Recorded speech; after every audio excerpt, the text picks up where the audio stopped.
Assalamualaikum warahmatullahi wabarakatuh. Di sini saya akan menjelaskan makalah saya, yaitu tindakan pidana korupsi dalam perundang-undangan di Indonesia. Berbagai upaya pemberantasan korupsi dilakukan oleh pemerintah sejak kemerdekaan, baik dengan menggunakan peraturan perundang-undangan yang ada maupun dengan membentuk peraturan perundang-undangan baru yang secara khusus mengatur mengenai pemberantasan tindakan pidana korupsi. Di antara peraturan perundang-undangan yang pernah digunakan untuk memberantas tindak pidana korupsi adalah: yang pertama adalah delik korupsi dalam KUHP, yang mana berlaku pada tahun 1918 pada tanggal 1 Januari, yang merupakan warisan dari Belanda. Yang kedua, peraturan pemberantasan korupsi penguasa perang pusat nomor PRT Perpu nomor 013 tahun 1950 yang mengatakan bahwa korupsi disebabkan antara lain oleh buruknya peraturan yang ada telah dikenal sejak dulu. Selanjutnya adalah Undang-Undang Nomor 24 PRP tahun 1960 tentang tindakan pidana korupsi. Nah, di sini peraturan penguasa perang pusat tentang pemberantasan korupsi itu bersifat darurat, temporer, dan berlandaskan undang-undang dalam keadaan bahaya. Dalam keadaan normal, ia memerlukan penyesuaian.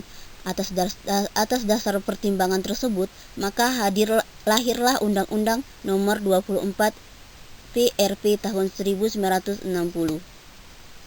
Selanjutnya, Undang-Undang Nomor 3 tahun 1941 tentang pemberantasan tindakan pidana korupsi.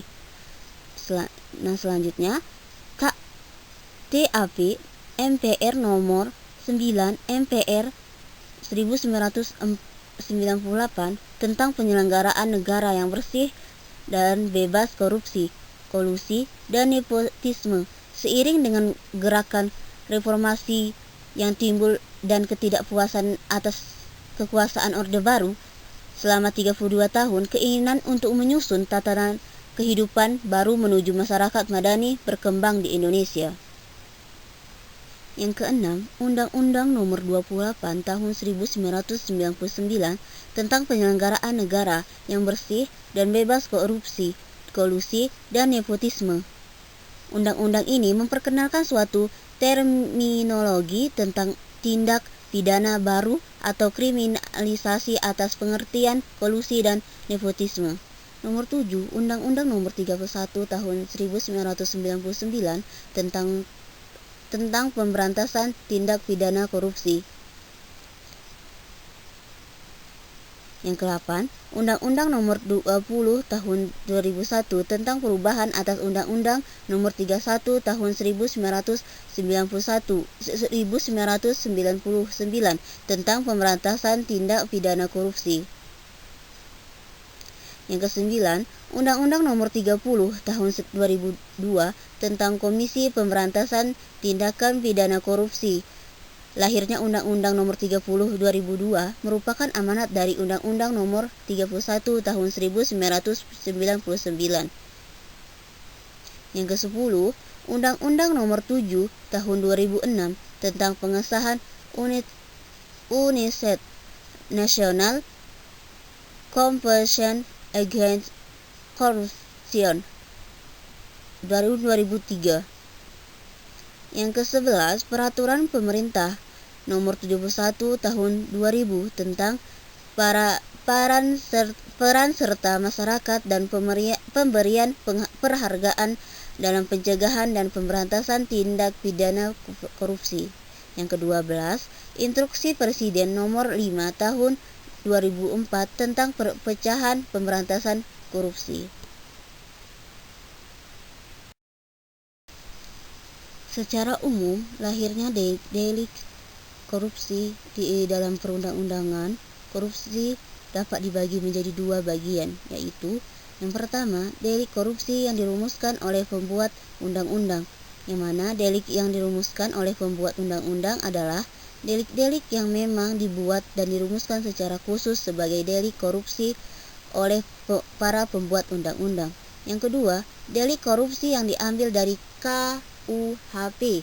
Delik ini dibagi menjadi dua, yaitu delik korupsi yang ditarik secara mutlak dari KUHP adalah delik-delik yang diambil dari KUHP menjadi tidak berlaku lagi.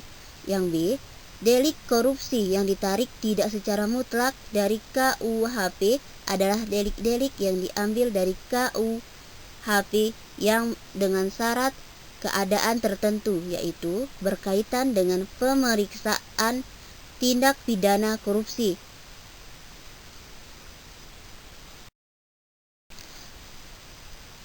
Delik korupsi menurut Undang-Undang Nomor 13 Tahun 1999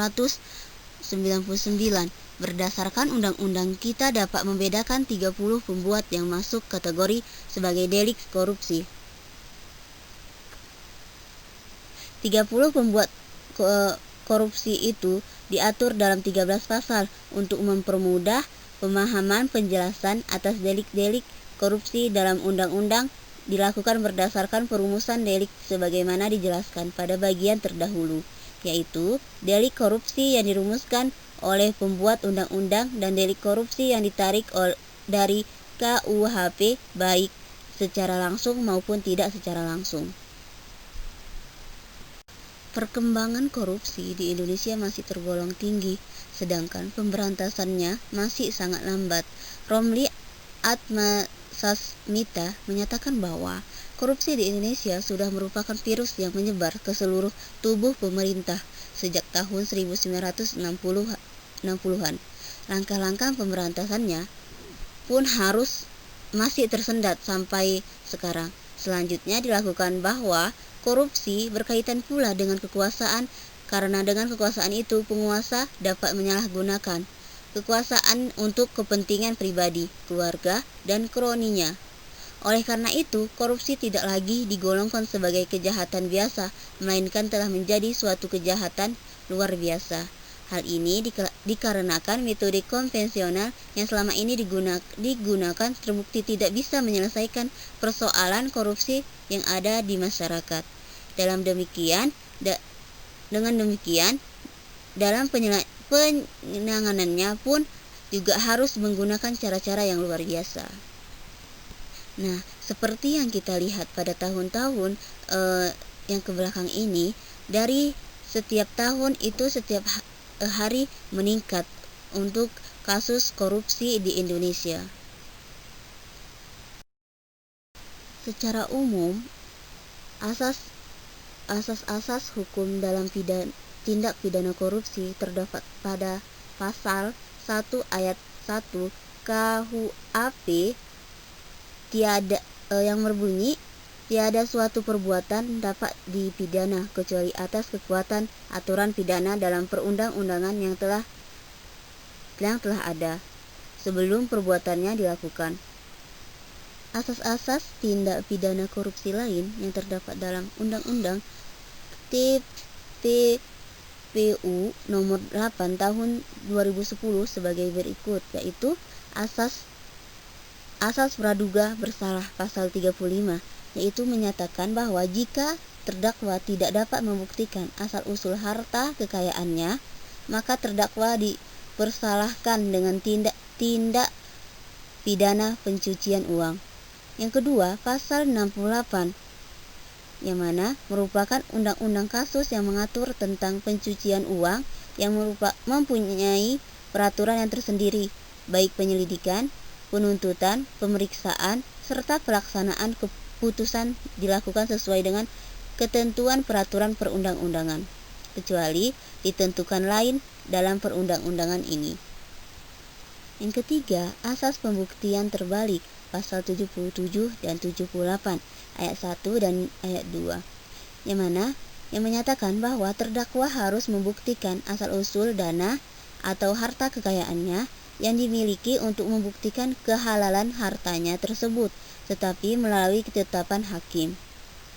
Yang terakhir, asas pasal 79 ayat 1 yaitu menyatakan bahwa pemeriksaan dan penyatuan putusan oleh tanpa kehadiran terdakwa, jadi tidak ada penundaan, meski tidak dihadiri oleh terdakwa, tetapi proses hukum atau persidangan tetap berlanjut.